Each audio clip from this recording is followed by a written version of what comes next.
তেজগাঁ শিল্প অঞ্চল কর্তৃক আয়োজিত আজকের প্রোগ্রামে সম্মানিত আমাদের ঢাকা 12 আসন সম্মানিত এমপি সাহেব উপস্থিত, আমাদের জোন পরিচালক জনাব মোহাম্মদ হামেদ হোসেন, আমাদের সহকারী জোন পরিচালক ভাই মোহাম্মদ আদর রহমান সরকার, উপস্থিত অত্র থানার শিল্পঞ্চল থানার সম্মানিত আমির, নায়েবে আমির ও সেক্রেটারি অন্যান্য দায়িত্বশীল ও আমার সম্মুখে উপস্থিত ভাইয়ের আসসালামু আলাইকুম রহমতুল্লাহ বারাকাতুহু।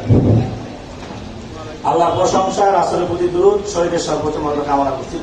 সম্মানিত ভাইরা, আপনারা জানেন বিশেষ করে আমরা তেজগাঁ শিল্প অঞ্চলে আমি আগে দায়িত্ব পালন করেছি। তখন 37 নম্বর ওয়ার্ড ছিল, এখন 24 নম্বর ওয়ার্ড। আজকের এই ঈদ পূর্ণ মিলনের মূল উদ্দেশ্য হচ্ছে আমাদের এমপি সাহেবকে আমরা যে বিপুল ভোটে নির্বাচিত করে আনছি, সেই উপলক্ষে আমাদের এই ওয়ার্ডের সম্মানিত কমিশনার প্রার্থী মোহাম্মদুল্লাহ ভূঁইয়া হারুন ও আমাদের মেয়র পদপ্রার্থী জনাব মোহাম্মদ সেলিমউদ্দিন ভাইকে আমরা সেই বিপুল ভোটে আমরা নির্বাচিত করে আনতে চাই। আপনারা কি চান?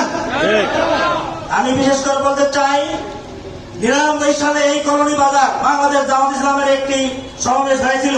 সেই সমাবেশে আমি ছিলাম এবং আওয়ামী লীগের সাথে প্রায় মুখোমুখি ছিল। তখন আমরা সেখানে ট্যাকেল দিয়েছিলাম। তারপর থেকে এই কলোনি বাজার আমাদের বড় ধরনের কোনো সমাবেশ করতে দেয় নাই, তারা ঘাঁটি করে রেখেছিল। আল্লাহর অসীম রহমতে এখন আমরা আছি, আমরা থাকবো, কিন্তু তারা এখন আর নেই। আপনারা কি ভবিষ্যৎ থাকতে চান? তাহলে আমাদের কমিশনার এবং মেয়রকে বিপুল বলে নির্বাচিত